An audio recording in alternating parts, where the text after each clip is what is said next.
I used to run a short-term rental property for a few years. Eventually, I gave it up. The pressure of keeping it going on top of my regular job just got to be too much. The main perk of listing it on a platform like Guest Nest instead of renting it out long-term was the potential to earn a lot more, especially since the place was in a popular vacation spot.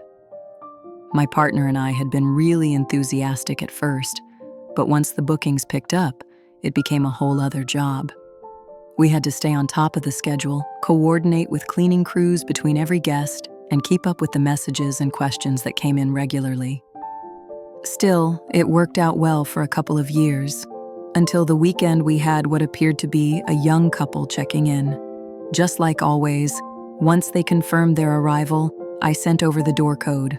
Most of the time, I never saw the guests face to face. They'd let me know they got in, maybe ask one or two things about the place, and text again when they checked out. That was usually the extent of it. This time, things started the same way. I was enjoying a rare evening off and getting ready to wind down. Then around 9 p.m., I received a brief text from the guy staying there. He said he'd call me in a minute. Right away, something in my gut told me it wasn't going to be a simple call. When he phoned, I answered quickly. He said the water in the house wasn't working. I apologized immediately, even though I couldn't figure out how that could be happening. Still, a stay without running water isn't acceptable, and I knew I needed to get it sorted fast. I asked if I could swing by to check the situation in person so I'd know what needed to be fixed in the morning. He agreed, sounding very respectful about it, and within a few minutes I was on my way and pulling up into the driveway. When I pulled up, I noticed 2 vehicles parked in the driveway. That didn't immediately raise any alarms, but it did strike me as strange. After all, they were supposedly a young couple staying just one night. Why would they need 2 separate cars? I figured maybe a friend had stopped by, which technically wasn't allowed, but I wasn't too bothered. I headed up to the front door, gave a quick knock, then keyed in the code and stepped inside. The place was silent. I expected them to be nearby, or at least greet me when I came in, but no one appeared. In hindsight, I probably should have looked around for them first, but I was tired and just wanted to get this sorted quickly. My first instinct was to check the main water shutoff to see if there was a leak, or worse, some kind of flooding. So I headed down into the basement and made my way to the valve. Everything looked fine. The floor was dry. No signs of damage at all. I was confused. I turned the valve slightly, and suddenly I heard water rushing through the pipes again. I twisted it more and realized someone had turned it completely off, on purpose.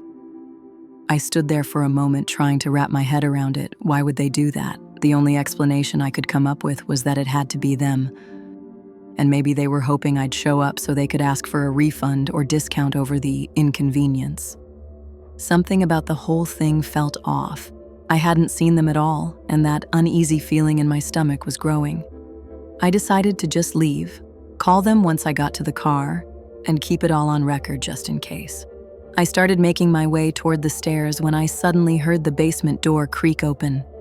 A moment later, I heard multiple footsteps coming down. And then, they appeared. 3 men, not the young couple I was told would be there. One of them looked at me and asked, "Is it working now?" His voice sounded like the guy I spoke to on the phone, but all of them were much older than the person I'd imagined staying at the property. I told him the water should be back on now, adding that the valve might have just shifted on its own somehow. I didn't want to point fingers. I was already feeling uneasy and just wanted to get out of there. The 3 of them didn't say a word in response. They just stood there, watching me in silence. "All right, well, let me know if you need anything else," I said, edging between them on my way to the stairs. They didn't move, just kept staring as I slipped past. As I passed the man closest to the steps, I noticed something that stopped me cold, a pistol tucked into the back of his waistband. My heart skipped. I didn't wait. I picked up my pace, climbed the stairs without looking back, and walked straight out the front door. They didn't follow. I got in my car and drove home fast. As soon as I got back, I woke my wife up and told her everything. She urged me to call the police. It was clear these weren't the guests we'd been expecting, and the whole thing felt wrong. I agreed. It didn't feel like an overreaction. About 20 minutes later, An officer called to say no one seemed to be inside, but he might need help getting in. I gave him the door code instead. Another 20 minutes passed before he called back, said the place was empty. No one left inside. The following day, we found out the credit card used for the booking had been stolen, and once we checked the house, we realized several high-end items were missing: decor pieces, a couple of kitchen appliances, stuff we knew hadn't been misplaced. There never was a young couple. That part had been a lie from the start. What still puzzles me is the whole thing with the water. I figure they either wanted to fake a problem so I'd give them a discount, hoping to stretch the stolen card, or worse, they might have been planning to rob me when I came over. Either way, I got lucky just walking out. But that's what still keeps me up sometimes. Why didn't they do anything? 3 unknown men cornering me in a basement, clearly luring me there with a setup, and yet they just let me walk out. It doesn't add up. After that night, I made a rule for myself: never visit the property while guests were still inside. A few months later, we gave up on short-term rentals altogether and decided to lease the house out long-term instead. About a year ago, I planned a solo trip to Meridian Bay. I hadn't taken many vacations before, and when I did, they were always with my wife or family. This was going to be the first time I traveled purely for myself. I know it might sound odd, but I enjoy solitude, and being truly alone is something I rarely get to experience.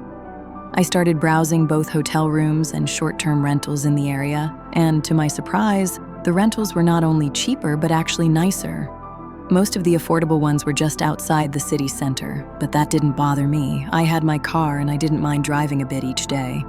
I ended up booking a compact but well-furnished Airbnb on the edge of town. It wasn't large, but it had a comfortable bedroom and a clean kitchen, which was all I really needed. I arrived around 6 in the morning on a Sunday. The host had already sent over the entry code, so I let myself in and brought all my stuff inside. Honestly, the place looked even better in person than it did online. It beat the small 2-bedroom apartment I shared back home with a roommate. After unpacking and getting settled, I flopped onto the couch and turned on the TV. I'd just finished a 10-hour drive, and I was looking forward to doing absolutely nothing for the rest of the evening. At some point, I drifted off. It was only around 7 p.m., but the long trip had worn me out. A few hours later, I woke up. The clock said just past 10, and the television was still humming in the background. I grabbed the remote and turned it off, then headed to the kitchen to pour a glass of water before heading to bed.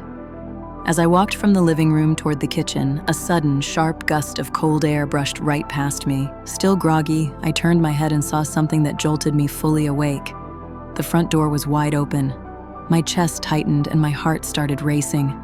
I stared at the doorway for a few seconds, trying to make sense of it. I was sure I had locked it after coming in, completely sure. I got up and walked over quietly, closing the door gently while keeping my ears open for any hint of movement inside the house. Just to give you context, I'm not exactly huge, but I'm tall, in decent shape, and generally not easy to intimidate. As long as no one had a weapon, I felt like I could hold my own. Still, I didn't want to take chances. I picked up a kitchen knife and began walking slowly through each room, checking corners, closets, even behind the shower curtain. Nothing. The place was completely empty. That only made the whole thing more unsettling. I pulled out my phone and sent a message to the host, asking if someone else was supposed to drop by tonight, maybe a relative or maintenance worker. I explained what had happened, though it was late, so I didn't expect an immediate reply. After that, I went back through the house and double-checked every door and window, locking each one again. My adrenaline was wearing off, and I could feel the exhaustion creeping back in. Once everything was secure, I went to bed and fell asleep fairly quickly. But the next morning, I woke up with that same unease all over again, only worse. I heard something. Not from outside the building, but from the hallway just on the other side of my bedroom door. I didn't know what to do. I froze in place under the covers, listening. Whatever or whoever it was, they weren't moving now. I sat there, trying to figure out how they could have even gotten in. Only 2 people had access to the entry code, me and the owner. In that moment, I became convinced it was him. Some weird guy who used the passcode to come snooping around after his guests fell asleep. That thought gave me a strange kind of courage. If it was just the host, then I wasn't dealing with a stranger. Maybe just someone creepy but not violent. I quietly got out of bed and reached for my phone on the nightstand, planning to call the police. But I must have made too much noise, because almost immediately, I heard someone bolt down the hallway, running toward the front door. That realization shook me. The person had been right outside my bedroom door the entire time I was on the phone with emergency services. The silence that followed was almost worse than the sound of footsteps. Whoever it was had already left, and nothing else happened while I waited for the police. After they came and cleared the place, I decided not to take any chances. I booked a hotel for the rest of the trip.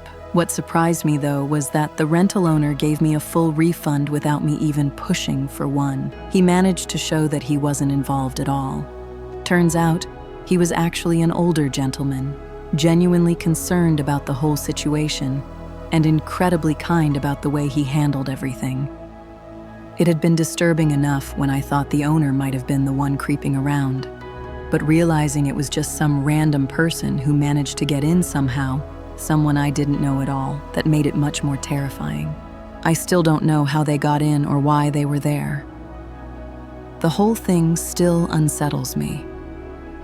What really sticks in my mind is that moment when I woke up and saw the front door wide open. Now that I know someone had actually entered, that means they stood there in the living room, saw me asleep on the couch, and then continued moving through the house, quietly enough not to wake me. Just thinking about that makes my skin crawl. After that experience, I made a mental note. No more solo Airbnb stays. A few weeks later, I had another trip planned, and part of it included a quick overnight stop at a small 2-bedroom rental before continuing on to my main destination. This one was meant to be just a rest stop, nothing special. When I arrived, everything seemed fine. The house was clean, totally empty, and matched the listing. I walked through the rooms quickly, just to be sure everything looked normal, then carried in my bags and settled on the couch. It was about 8 p.m. by then, and I was already starting to feel drowsy from the long drive. I must have drifted off a little because the sudden sound of the doorbell jolted me awake. I sat up quickly, confused and on edge. I stared at the front door, trying to figure out who would be knocking at this hour. Just for context, I'm a young woman and I don't exactly feel safe in unfamiliar places, especially when I'm by myself. Talking to strangers late at night is something I avoid at all costs. I got up and walked carefully toward the front door. As I got closer, I could hear 2 men whispering to each other just outside. The door didn't have a secondary lock or chain, so I made sure to keep it firmly closed and called out from behind it. "Hello?" One of the men answered. "Hey, we're here for the rental. Can you open up?" That threw me off. I called back loudly, asking what he meant by that. What did he mean, here for the rental? He replied that he had booked the place for the night and was just trying to check in. Immediately, I knew something wasn't right. I shouted back that I had already reserved it myself and that he needed to contact the property owner. He didn't sound pleased with that answer. To be honest, if it were a legitimate mix-up, I could understand the frustration. Still, something about the tone in his voice unsettled me. I heard one pair of footsteps move away from the front, but the other man stayed, asking again if I could just open the door so we could talk about it face to face. For a moment, I hesitated. My hand even touched the doorknob. He sounded reasonable enough, but something in my gut told me not to do it. Instead, I said, "My husband will be down in a second to sort it out." I hoped that would throw them off, make them second guess if I was actually alone. There was no response this time, no footsteps either. I waited in silence for another minute, then slowly pulled the curtain aside just enough to peek through the narrow window. The man I had been speaking to was standing with his back turned, looking toward a car parked in the driveway. But further beyond him, just barely visible, was a small group of people, maybe 5 or 6, standing farther down the path. They were partially hidden by the shadows and trees, almost like they were waiting for some kind of signal. They were wearing masks or had something covering their faces, and though I couldn't see the far side of the house, I had a strong feeling that more people were standing just out of view. I froze. Given the reputation of the area I was staying in, I realized this was likely a group with bad intentions, possibly even a gang. I was completely terrified. I slowly backed away from the door, my heart pounding out of control. I tried not to completely lose it, but panic was already setting in. I headed straight to the bedroom to grab my phone, then ducked into the bathroom and quietly shut the door behind me. I could hear footsteps now, lots of them circling the house. It felt like I was being hunted, surrounded by people who could force their way in at any second. With shaking hands, I called 911, doing my best to keep my voice steady. The dispatcher on the other end kept me calm, speaking slowly and quietly.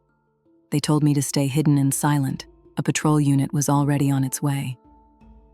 I stayed on the line, holding my breath as the footsteps continued outside, moving from window to window. And then, the sound I had been dreading, a sharp crack from the front of the house.